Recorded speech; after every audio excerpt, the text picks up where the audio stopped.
Yeah, look at that. You can see the butterflies flitting about, every blade of grass, the flowers there. Even just like the textures on all of the decaying architecture there, it all just looks so, so good.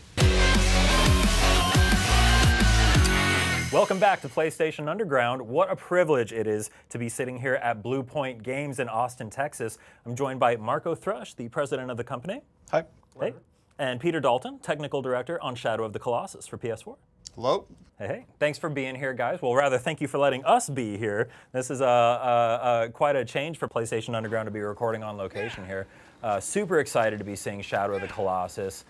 You can see already that this game just looks absolutely stunning. Such an upgrade from the PS2 version and the more recent PS3 version.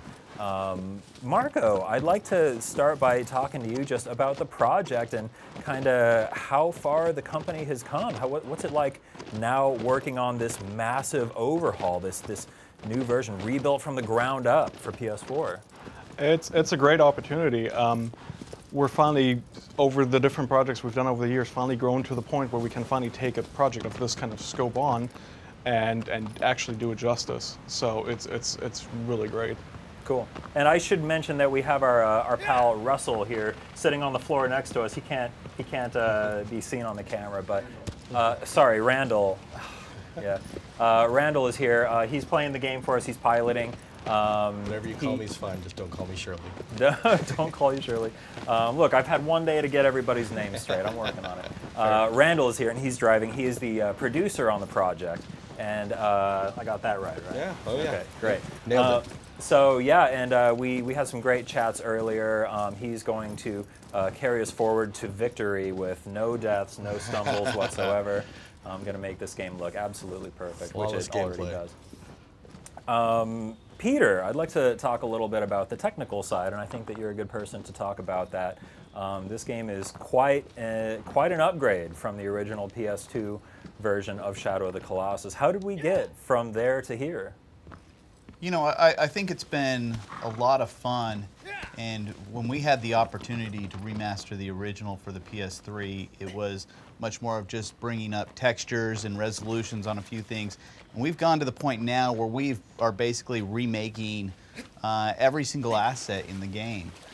You look at the geometry and the detail that we've added to the environments and the atmosphere.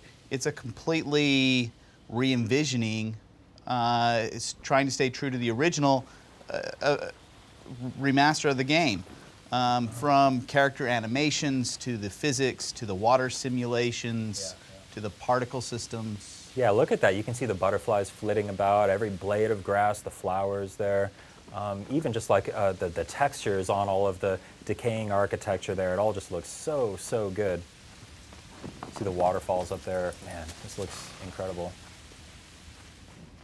So I think we're headed off to find one of the Colossi. Which one are we headed to right now? We're headed to Colossus 8. Colossus 8. So we're a ways. What's this? About halfway through the game now. Exactly. Yep. Cool. I will shamefully admit that I didn't make it this far when I played the game back on PS2. So I'm really looking forward to being able to experience this for myself and finally resolve one of my greatest gaming shames of never having finished Shadow of the Colossus. Well, okay, we're glad to give you that opportunity. So we see Wander climbing these pillars here. I remember hearing that the controls have been updated here. Marco, can you tell us a little bit about that? Yeah, so we offer multiple control schemes. We offer the original control scheme for the original player, and that matches the PS2 and PS3 version. And we have a new one which we consider to be better suited to new players that have never played any of the original games before. It's more traditional button mappings. In addition to that, all of the modes also received additional improvements to behavior of mounting aggro. I mean, there are so many small details you could list. I mean, Peter, like, what do you think are some of the most obvious ones? Bow aiming. When you shine the sword on your light, making sure camera orientation, and such are taken into consideration. Just minor touches and tweaks that the original didn't possess, but just makes the game feel a little more fluid as a player. There's a lot of animation improvements done to the player package too, to get rid of pops and harsh transitions between animation and motions. Yeah. How tempting was it to go in and further simplify the controls or add more modern niceties like being able to move around while aiming the bow and things like that? So, any of the changes you pretty much just listed would be changes that would dramatically affect the way the game played. Our intent was never to change the way the game played. We didn't want to affect the difficulty of the game.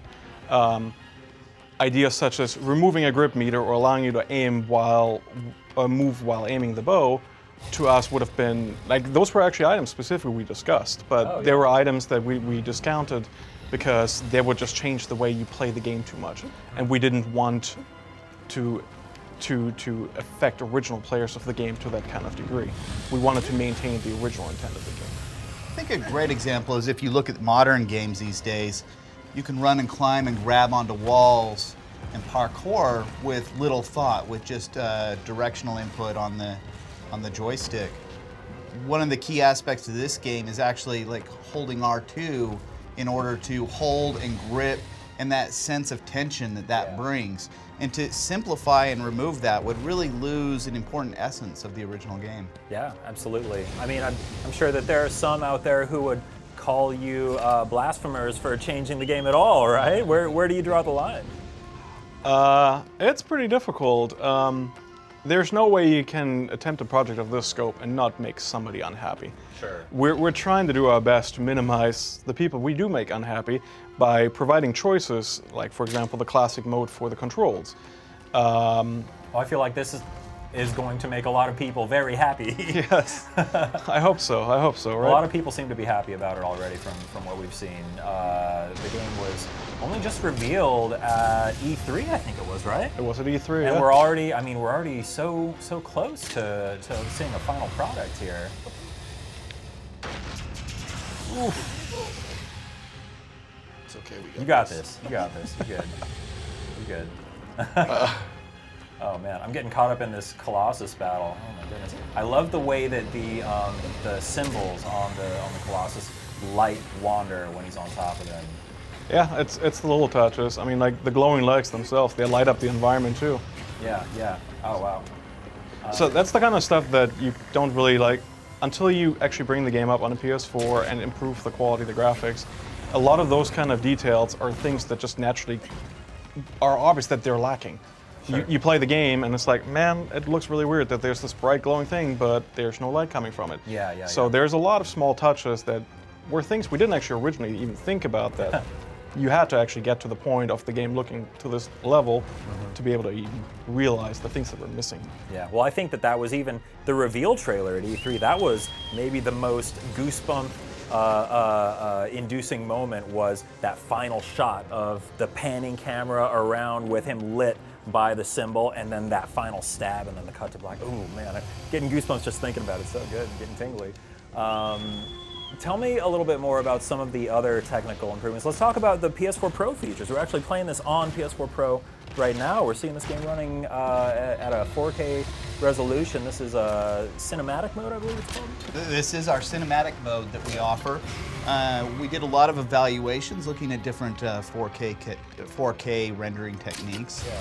And we found that given the atmosphere of this game and the softness that the game's trying to bring in the mood, we implemented a 440p temporal alias. What? 1440, I'm sorry. All over the place.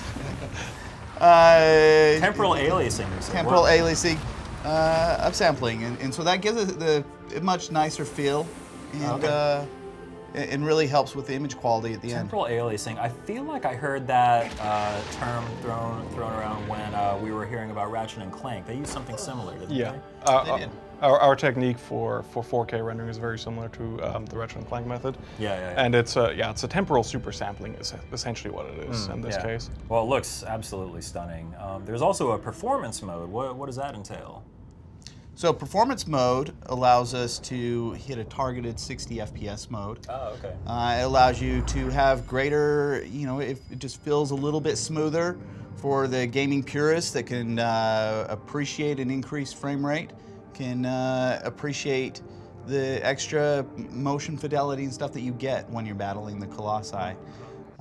It's just a little extra punch to put the cherry on top. Does it feel weird playing this game at a higher frame rate, or does that? Because I feel like this was, so many people remember this game in its original form, and obviously there's the, cinematic mode, which is kind of the, most beautiful way to play it. But To me, I think it depends on the person you ask, which is exactly the reason why we actually give you the option to play either at the original frame rate targeting 30 or the new frame rate at the higher performance mode targeting 60, because some people will always prefer running at 30 FPS. Sure. If you give them 60 FPS, they will be unhappy.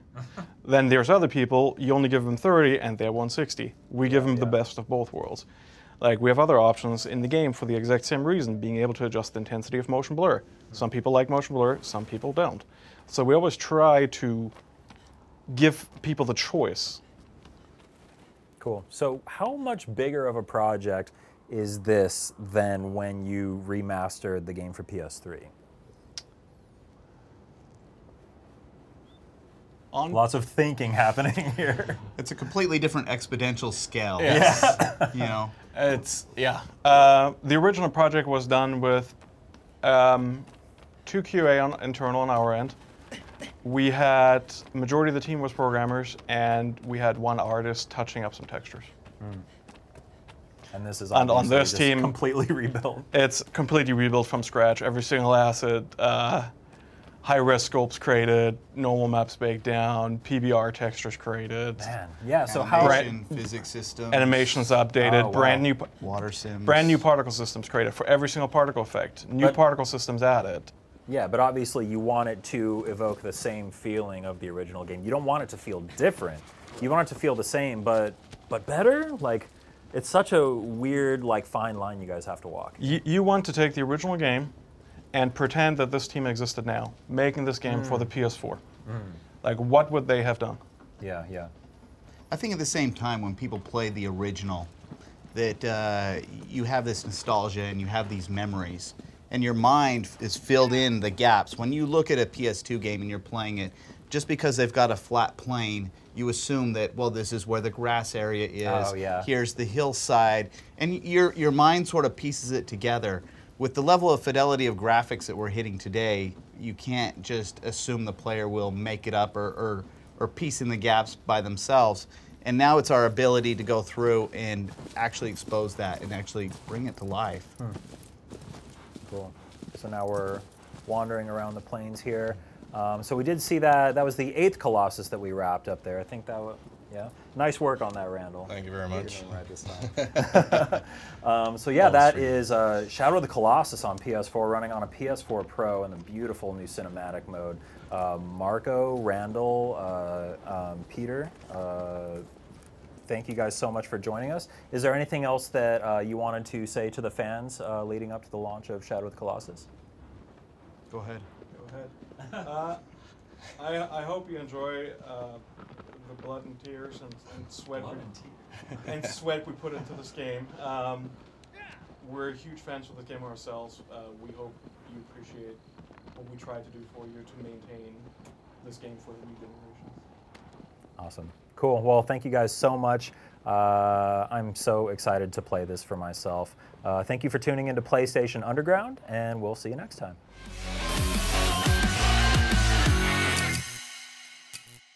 PlayStation